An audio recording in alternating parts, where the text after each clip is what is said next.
Hello, cinema friends. Welcome to another edition of Cinesundry. I'm your host, Markus Seaberry, and today we go swinging back into the MCU with a review of Spider-Man: No Way Home.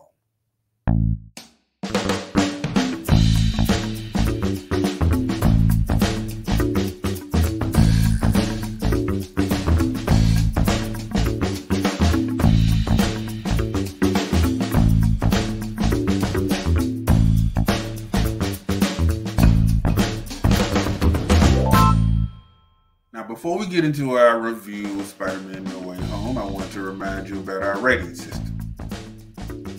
There it is. Now you see that top score? That is auteur. That is for a film that is the top of the top, best of the best. Everything was excellent. Probably one of the best films you've seen in a long time. The middle score is middle. Middling are films that have potential and are pretty good, but don't quite make the mark. And their bottom score is happy. That is for those abysmal, terrible, god-awful films that you wonder why they were even made. Okay, and now that you are reminded about our ratings, let's get into the rundown.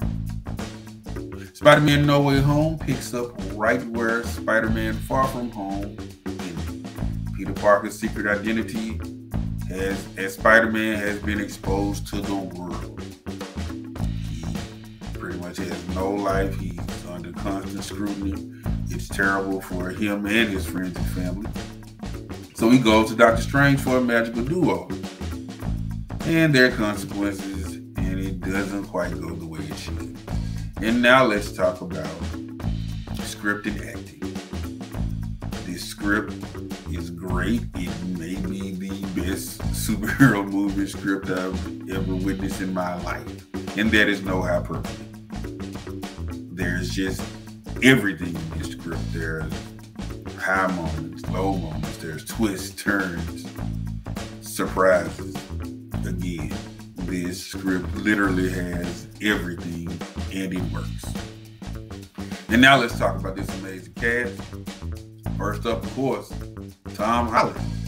It's Peter Parker and Spider-Man. He's pretty much known for his appearances in the Marvel Cinematic Universe. And in this film, he just brings it up another notch. And he is just amazing. You see him go through all kinds of crazy situations. He's put through the ringer. He's dealing with all kinds of hellish situations. And he really comes into his own as Spider-Man. And it's a joy to watch. And next we have Zendaya as MJ. Now you may know her from different Disney shows. She's on the HBO series Euphoria, and she's all over your TV and social media. But hey, she's pretty awesome. And she's also awesome as Mary Jane. And she too takes it up to another level. She's just loyal, fierce, supporting, the perfect partner for Peter Parker. And I love to see it. And next we have Jacob Batalon as Ned. Now Ned is the man in the chair. He assists Peter Parker in all of his in-the-field exploits, fighting different villains. He's comic relief. He's a loyal sidekick. And this time he just does that, but more. And he just finds new ways to be there for Peter Parker and MJ. Another great performance. And new to the cast, we have Benedict Cumberbatch as Stephen Strange, Doctor Strange. Now, Benedict Cumberbatch is stepping into the mentor role that Tony Stark or Iron Man previously had with Peter Parker in the Marvel Cinematic Universe. And he shines. He's excellent. This is a decorated seasoned actor. You may know him from the last BBC Sherlock Holmes series and countless other films.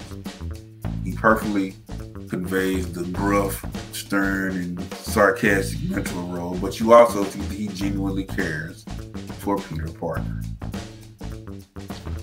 And last, we have Marisa Tomei as Aunt May. Now, old heads like me know her from the first season of A Different World. You may know her from her Oscar turn in My Cousin Vinny.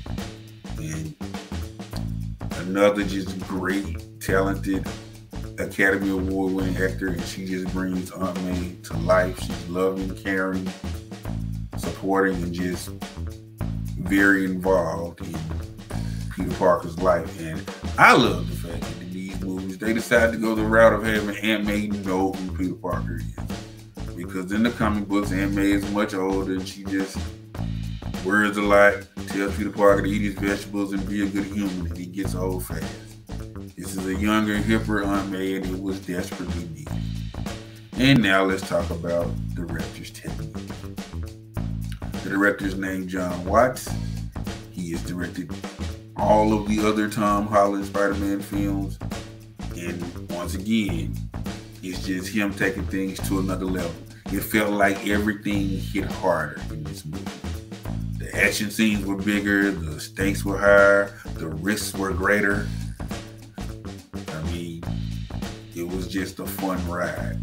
And it built upon the two previous Tom Holland Spider-Man films in an organic and very exciting way. And now, my sentiment and rating. Well, my sentiment at the end of this film was sadness for something that I won't tell you. Watch the movie. But also anticipation for the next chapter of this Spider-Man's life. Guys, once again, this film has everything. I clapped, I cheered, I was sad at some points, and it set Peter Parker on a path that is different and unique. It's something that I think will be exciting to watch. So for that reason, I have to give Spider-Man No Way Home the rating of R2. That's right, R2. Look, guys, this film is freaking amazing. It rocks. It's exciting. It's great. It is a near perfect superhero film. You know, my mom used to look at me crazy when I would say I love films. She'd be like, I don't love a film. Well, I'm sorry, Mom. I love this film. It's great. Go see it. You won't be sad. Trust me. Well, that's going to do it for this edition of Cinesundry. I've been your host, Markus Seaberry. And remember, take some time. Treat yourself to a movie. See you next time.